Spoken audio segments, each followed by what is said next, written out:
Here we are, brand new setup. Let's see how this turns out. What's up? I'm Trent Windsor and we're here in search of the perfect shuffle.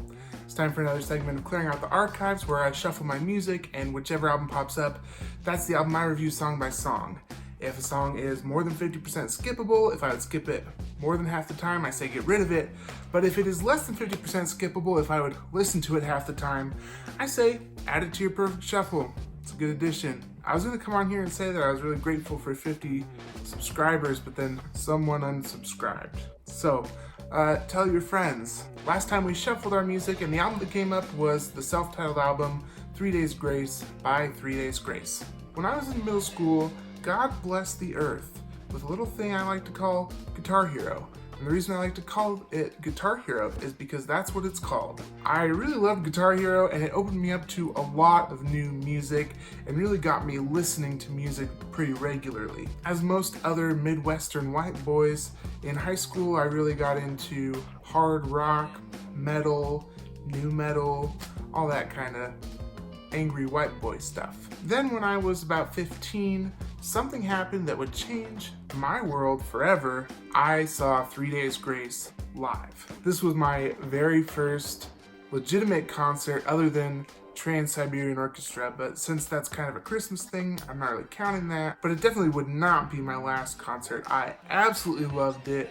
I was just blown away. But was my love for 3 Days Grace at the time just because I had an immature music palette? Let's find out as I review their debut album, song by song. Song number 1 is called Burn, and it's got some thick riffs, some dumb, thick riffs. The guitar parts are just solid walls of sound. This song seems to have some sort of like Stone Temple Pilots influences and stuff. Overall though, the performance of this song seems a little bit lackluster compared to the rest of the songs on the album. So just getting this one out of the way, I would say it's 55% skippable. Song number 2 is called Just Like You. This one's a little bit more spirited. It's got more dumb, thick guitar riffs. It's very, very bitter. It's like I could be weak, I could be angry, I could be just like you. It really speaks to the angsty, it really speaks to the angry. I feel like these are common things for any Canadian rock band of the era. The few Canadians that were angry formed rock bands during this period of time. Other than that, it's just real basic guitar, real basic drums, not a lot of flourish or anything to make those two parts stand out as much. The bass part is really just under the radar. The real thing that stands out here is Adam Gontier has a great rock voice. He's really suited for this type of music, so I would say this one is 40% skippable. Song number 3 is called I Hate Everything About You. If you couldn't tell, they're still angry. I should say it's very passionate, filled with rage, righteous indignation. You can really hear this in the later choruses where he's just like, I hate you. Other than that, we're getting really basic rock. Like I said, nothing that really makes it stand out. When I was preparing to go to this concert, the people that I told about it, they would say, oh, what genre is 3 Days Grace? All I had to say was rock? It's not heavy metal. It's not new metal. It's not screamo. Hard rock? Not a lot of factors that make it unique or easily identifiable. Gratefully in this song you have some dynamics, soft verses, harder choruses. This one I would say is 40% skippable. The next song is called Home.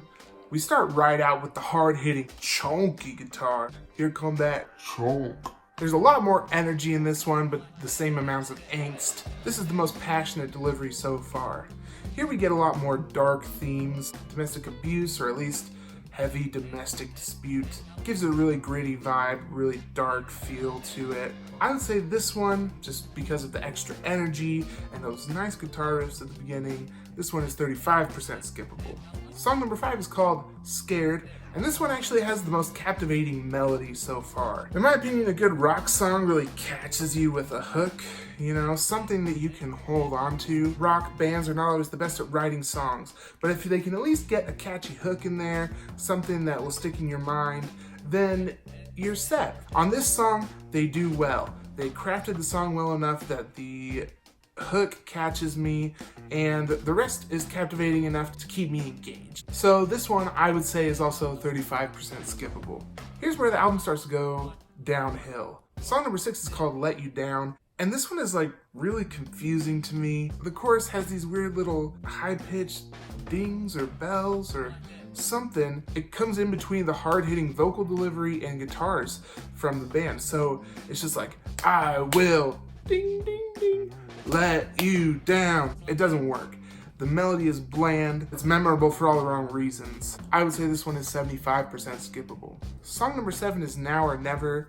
You get some of that vaguely philosophical bullcrap that you get from a lot of these rock bands. You also get it from like 14-year-olds. Music-wise, this song is boring. So this one is 85% skippable. Song number 8 is called Born Like This. This one actually has a really gritty intro and first verse that really catch your attention, but you lose me with the lame chorus, and at that point I just don't care enough to listen to the rest of the song. So this one had a lot of potential, but I would say it's still 55% skippable. Song number 9 is called Drown. This is probably the most generic rock song on the album.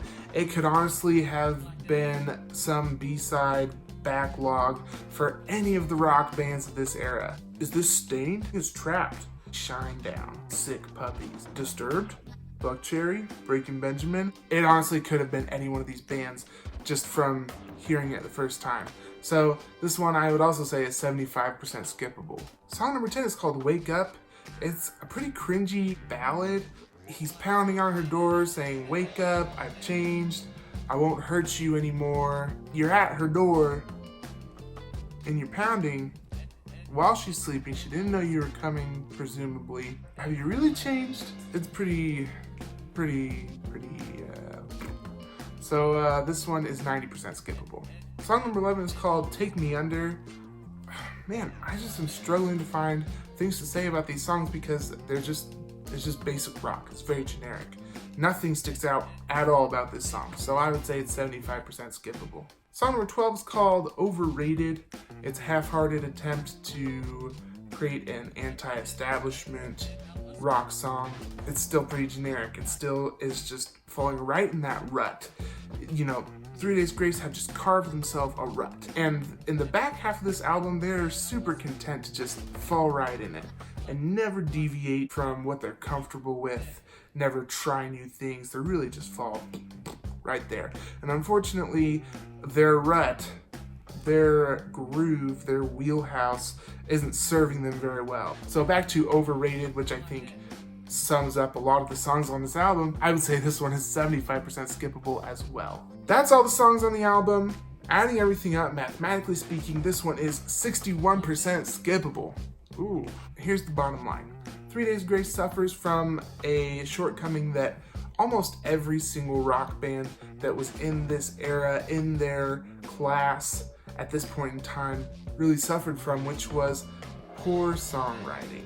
They had the energy, they had the volume. Later 3 Days Grace albums kind of suggest they have a decent amount of skill, but the songwriting really is just super lame. And except for a few decent examples, really, they just fall on their butts on this one. The only thing that really saved them was the Canadian rage burning within their souls. It really fueled them to deliver some of these songs with enough energy that they're worth listening to and worth keeping around. Let's shuffle our music and see which album I'll be reviewing next.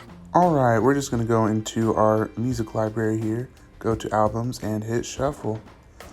Looks like the next album I'll be reviewing is The White Album by Weezer. If you like what I'm doing here today, go ahead and like this video, subscribe to my channel, and turn on those notifications. Go ahead and leave a comment, let me know what you thought about 3 Days Grace, the album, or let me know what you think about 3 Days Grace, the band. I'd love to hear your opinions. If you want to see me review a specific album, leave a comment too, and I might do that as well. I'll be leaving the links to some music videos for this album below, as well as the link to the new editions for July.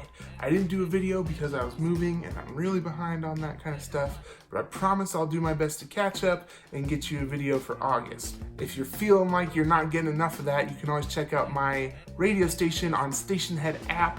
It's at Shuffle Perfect, and the station is playing 24/7. I'm Trent Windsor, and this is The Perfect Shuffle.